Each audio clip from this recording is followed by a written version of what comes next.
sebagai kuasa hukum daripada CSB ini terkait dengan penangkapan kemarin seperti apa Abang melihatnya Bang? Apakah Abang sudah mengetahui akan ada penangkapan seperti apa sebelumnya Bang? Jadi terkait kejadian ataupun kembalinya Stefanus Budianto, itu klien kami di Bandara Soekarno-Hatta, pada kesempatan ini saya sangat-sangat keberatan. Karena kenapa? Di dalam hal penjemputan itu pihak keamanan tidak menjamin daripada keamanan klien kami pada saat adanya penjemputan di bandara, pada saat klien kita tiba di Soekarno-Hatta. Kenapa demikian? Karena kita tahu sendiri bahwa Bandara Soekarno-Hatta itu adalah bandara internasional dan rawan kalau memang ada semacam kegaduhan yang ada di Bandara Soekarno-Hatta. Tetapi bukti terbalik kejadian tersebut, pihak pengamanan daripada bandara itu tidak menjaga keamanan klien kami sebagai tersangka yang harus dibawa langsung oleh pihak kepolisian ataupun Interpol ke Polda Metro Jaya. Di mana kita tahu ada beberapa orang kumpul-kumpul, terutama pihak Jessica Iskandar yang teriak-teriak tapi sambil merekam, dan diperburuk dengan perilaku ataupun tingkah laku ataupun attitude dari seorang yang bernama Vincent itu dengan cara videokan bahkan menunjuk-nunjuk klien kita begitu dekatnya tanpa adanya sekat atau penjagaan untuk klien kami, seolah-olah klien kami itu merupakan penjahat kakap kelas besar. Padahal kalau kita lihat fakta peristiwa yang sesungguhnya, pada saat hari Rabu pagi jam 9 atau jam 10 pagi, pada saat pemeriksaan BAP pendampingan, tidak ada satu kata pun terkait kerugian 10 miliar ataupun terkait kerugian jumlah mobil yang diisukan, yang dikeluarkan selama ini ke pihak media ataupun kepada masyarakat Indonesia. Yang ini yang kita sangat sayangkan. Kok ada seorang yang bernama Jessica ataupun Vincent seenak-enaknya di Bandara Soekarno-Hatta teriak-teriak tanpa ada sekat, tanpa ada batas, seolah-olah ada pembiaran. Nah, ini yang kami sangat sayangkan yang bisa kami sampaikan pada kesempatan ini. Nah, Bang, terkait dengan pengamanan yang Abang maksud atau yang Abang inginkan itu seperti apa seharusnya, Bang? Seharusnya pada saat kelihatan ada gerombolan atau orang-orang yang menanti dan ada potensial membuat satu kegaduhan, pihak pengamanan itu punya jalur khusus sesungguhnya. Gitu loh, mempersiapkan bagian mana dia harus lalui, jalan mana dia, lorong mana dia harus lalui, sehingga tidak terdeteksi oleh pihak-pihak yang akan diduga melakukan satu kegaduhan. Dan ingat, pihak keamanan daripada bandara itu punya standar kok, punya SOP. Nah, Abang sendiri sebagai kuasa hukum apakah diberitahu pada saat klien Abang akan tiba di tanah air seperti itu, Bang? Kalau saya secara diberitahu oleh pihak yang namanya institusi, tidak. Saya kan sudah berkomunikasi terus dengan pihak Stefanus. Saya ini instan. Gimana? Dari pihak polisi tidak ada pemberitahuan? Tidak ada. Saya hanya diberitahukan nama Stefanus, makanya saya akan berkali-kali atau beberapa kali membuat cuplikan-cuplikan, membuat potongan-potongan statement bahwa saya bilang minggu depan Stefanus akan datang.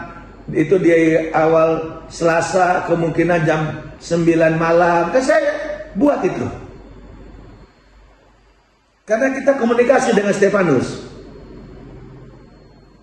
Oke, berarti tidak ada komunikasi dari polisi ya, Pak? Tidak. Kita hanya diberitahu bahwa Stefanus sudah mendarat di Indonesia dengan selamat, puji Tuhan, di Jakarta, dan akan menuju ke Polda Metro Jaya. Lalu ditanya, kapan lebih bagus kita ini? Saya bilang, besok pagi saja, biarkan klien kami istirahat, biar dia lebih sehat, bisa lebih segar, sehingga nanti dalam saat pertanyaan, yaitu Rabu paginya, dia lebih bisa fokus untuk menjawab semua pertanyaan-pertanyaan yang dipertanyakan oleh pihak penyidik Polda Metro Jaya. Nah, berarti pada saat hari Rabu kemarin, pada saat pemeriksaan BAP, Abang sudah mendampingi klien Abang? Sudah, saya Dr. Togar Situmorang sudah mendampingi klien kami Stefanus Budianto secara resmi di Polda Metro Jaya. Kalau tidak salah tadi Abang mengatakan di BAP tidak ada permasalahan soal 10 miliar yang dituduhkan oleh... Tidak ada sama sekali BAP pertanyaan itu. Tidak ada BAP ditanyakan tentang adanya jenis-jenis mobil yang disebutkan yang fantastis-fantastis, tidak ada. Yang dibicarakan seperti pada saat status Stefanus ditetapkan sebagai tersangka. Tersangka apa? Tersangka mobil Alphard yang ada tulisan, kalau dibaca pakai nopol itu Jedar. Hanya satu mobil Alphard. Bisa diulang, Bang? Jadi pada saat di BAP tidak ada ditanyakan terkait kemana 10 mobil, tidak ada. Yang ditanya hanya terkait mobil Alphard yang nomor polisinya bertuliskan 74 DAR. Nah, oke Bang, kalau tidak ada terkait dengan 10 mobil dan uang dugaan 10 miliar, yang jadi pertanyaan adalah kenapa klien Abang tidak pernah kooperatif pada saat pemeriksaan, tidak pernah hadir, bahkan kabur sampai ke luar negeri. Seperti apa pembelaannya? Tolong pertanyaan itu ditarik karena klien kami tidak ada kabur dan tidak pernah kooperatif.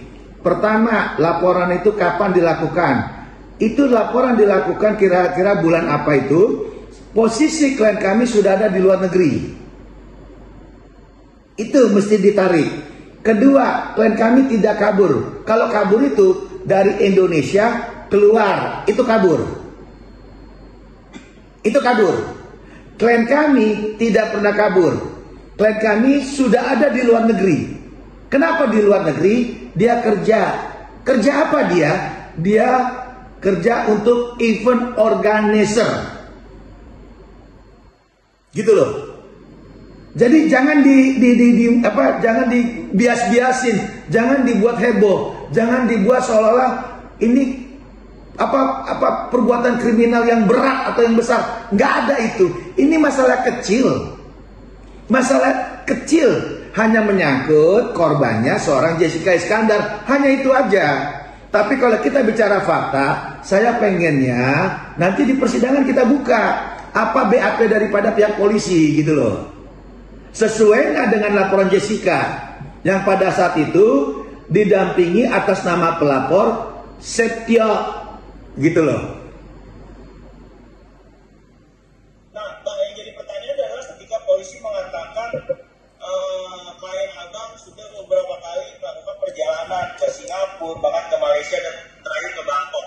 Apakah ketiga negara itu juga yang bersangkutan melakukan event organizer itu atau seperti apa, Bang? Nah, memang dia kerjanya event organizer. Kayak saya, Togar Situmorang, kerjanya sebagai pengacara. Kemarin saya masih di Jakarta, tapi malam ini saya sudah di Bali. Lalu hari Jumat saya di Surabaya, tapi pagi harinya saya sudah di Madiun. Lantas hari Selasanya saya sudah di Surabaya. Hari Rabu saya sudah di Jakarta di Polda Metro. Malam ini saya sudah di Bali. Apa salahnya kalau kita kerja mobile? Kayak kita nggak pernah aja kerja mobile. Itu kan tidak ada masalah. Gitu loh. Jadi karena klien kami dipanggil tidak datang, karena dipanggil itu kan suratnya kan disampaikan ke tempat saya, di tempat kantor kita. Ya kita bilang, kita kooperatif, mohon maaf dan kami tidak bisa datang karena masih posisi di luar negeri. dia tidak mungkin kembali ke Indonesia karena satu, dia kan ada terikat kontrak, jadi nggak mungkin bisa pergi seenak perutnya. Jangankan ke Polda Metro Jaya, dikata-katain aja untuk buat laporan ke polisi terkait pencemaran nama baik. Tempo kemarin, ingat gak dulu setahun yang lalu, dia nggak bisa karena ada di luar negeri. Makanya kita masukin gugatan di PN Jakarta Selatan gitu loh. Nah, oke Bang, kalau tidak ada perihal 10 mobil dan uang yang 10 miliar, yang ditanyakan hanya soal perihal mobil Alphard yang platnya Jeddah, apakah kemungkinan mobil tersebut akan bisa dikembalikan atau seperti apa Bang? Kalau itu sudah bicara materi, kita tidak bahas materinya. Inti daripada pokok masalah, kemarin saya resmi sudah mendampingi di Polda Metro Jaya, dan ada 35 atau 39 pertanyaan dari penyidik Polda Metro Jaya. Itu tidak ada kaitannya pertanyaan terkait mobil ataupun jumlah total nilai uang yang fantastis yang dikatakan 9 atau 10 miliar. Tidak ada itu. Saya bisa jamin tidak ada satu kata itu. Berapa jam Bang pemeriksaan? Pemeriksaan itu dimulai jam 10 pagi. Kita keluar dari pemeriksaan itu Polda kisaran jam 3-an lah, jam 3 tepat. Karena setelah saya keluar perut saya lapar, saya makan di Semanggi Garden sebelahnya itu loh, kantin-kantin di Polda. Nah, Bang, pada saat pendampingan apa yang disampaikan oleh klien Abang pada Abang? Ya enggak, dia kooperatif, dia jawab semua pertanyaan polisi. Dia jawab semua. Apa mungkin yang disampaikan? Oh, kalau masalah pertemuan pertama, dia keberatan kenapa dia diteriak-teriakin di bandara. Kok seolah-olah ada pembiaran. Bang Togar, jangan dibuat seperti ini. Saya trauma. Saya seolah-olah kayak teroris, kayak gembong narkoba, kayak saya pelaku pembunuhan. Ini kan baru dugaan atas laporan orang yang namanya Septio. Bukan Jessica loh, laporan Septio. Ya, yang katanya ada 10 miliar, yang ada katanya 10 mobil atau berapa, ada mobil Mini Cooper, ada apa gitu loh. Kok kayak heboh sekali, bahkan banyak wartawan sampai diliput banyak gitu loh. Jadi dia kebingungan. Dia bukan penjahat besar, dia tidak penjahat yang menakutkan, dia hanya seorang Stefanus yang masih muda. Bukan penjahat yang jago karate, yang punya ilmu silat, bukan teroris gitu loh. Ini diliputnya terlalu heboh. Jangan diulang lagi kesalahan yang sama. Hormati presumption of innocence. Sudah cukup adanya dulu terkait masalah Jessica Mirna itu loh, yang masalah kopi cyanida. Jangan lagi. Mari kita hormati hak-hak orang lain. Hak Jessica kita hormati, hak klien kami sebagai tersangka hormati itu. Lalu kita juga menghormati bagian-bagian mana yang memang dilarang di negara ini. Satu, rumah sakit nggak boleh ribut. Kedua, tempat ibadah nggak boleh keluar-keluar atau bikin pes kompres.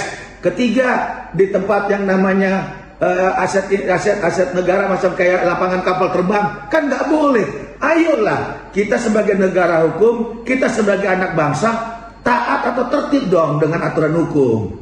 Percayakan proses ini kepada pihak kepolisian. Nah, pada kesempatan ini saya terima kasih kepada Interpol, kepada Bapak Kapolri, kepada Kapolda Metro Jaya, termasuk penyidik dan jajaran. Karena apa? Klien saya Stefanus telah tiba di Indonesia dan dia siap mempertanggungjawabkan atas laporan si Jessica Iskandar. Siap, kooperatif dia.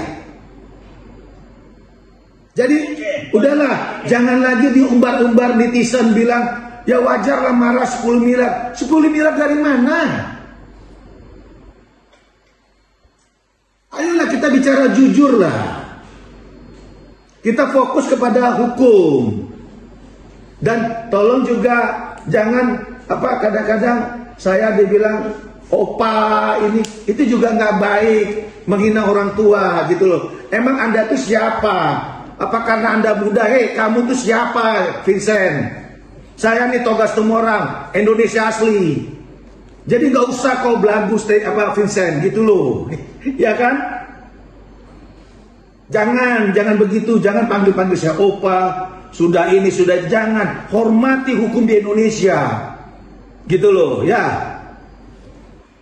Oke, Bang. Terakhir mungkin agenda proses hukum ke depannya seperti apa, Bang? Kita tunggu nanti rilis daripada Polda Metro Jaya terkait kedatangan klien kita di Polda dan telah dilakukan pemeriksaan ataupun BAP kan itu. Nah nanti biar Polda Metro Jaya melalui humasnya yang akan mengekspos. Nanti di situ kelihatan apa cerita sesungguhnya. Kapan, Bang? Lah tanya Polda Metro dong, bukan ke saya. Saya kan pengacaranya Stefanus. Oh, berarti belum ada info, Bang, ya? Belum, kan baru semalam pulangnya, kemarin malam. Oke, terakhir, Bang, apa yang ingin Abang sampaikan? Yang saya hargakan, yang saya sampaikan adalah kita menghormati azas presumption of innocence. Mari kita ikutin aturan hukum yang berlaku, ikutin proses yang ada. Polisi telah bekerja maksimal. Jangan lagi membuat surat-surat, membuat lagi press conference, membuat statement-statement yang membias. Apalagi bersurat kepada Pak Joko Widodo, kepada Pak Kapolri.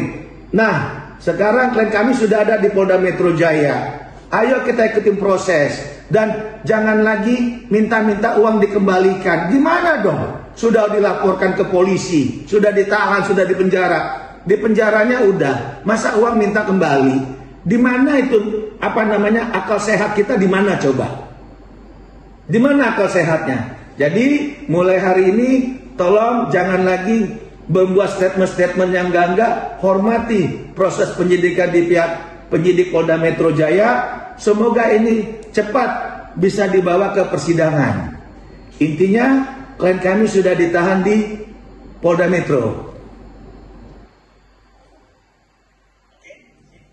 Oke, cukup, Bang. Ya, thank you. Thank you, Bang, atas waktunya. Ya, kirim linknya ya. Siap. Info ya. Kalau ke Jakarta lagi, Bang. Yo. Siap, info ya kalau udah masuk ya. Yo. Siap. Thank you, Bang.